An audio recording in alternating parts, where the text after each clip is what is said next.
ലോകപ്രസിദ്ധമായ ആറ്റുകാൽ പൊങ്കാല, സ്ത്രീകളുടെ ശബരിമലയെന്നറിയപ്പെടുന്ന മഹോത്സവം.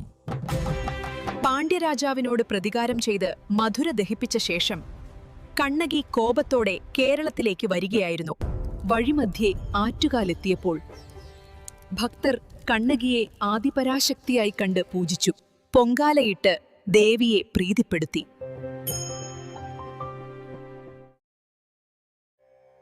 ഭക്തരുടെ സ്നേഹത്തിൽ സംപ്രീതയായ ദേവി കന്യാകുമാരി, കൊടുങ്ങല്ലൂർ വഴി പിന്നീട് ആറ്റുകാലിൽ തന്നെ കുടികൊണ്ടുവെന്നാണ് വിശ്വാസം.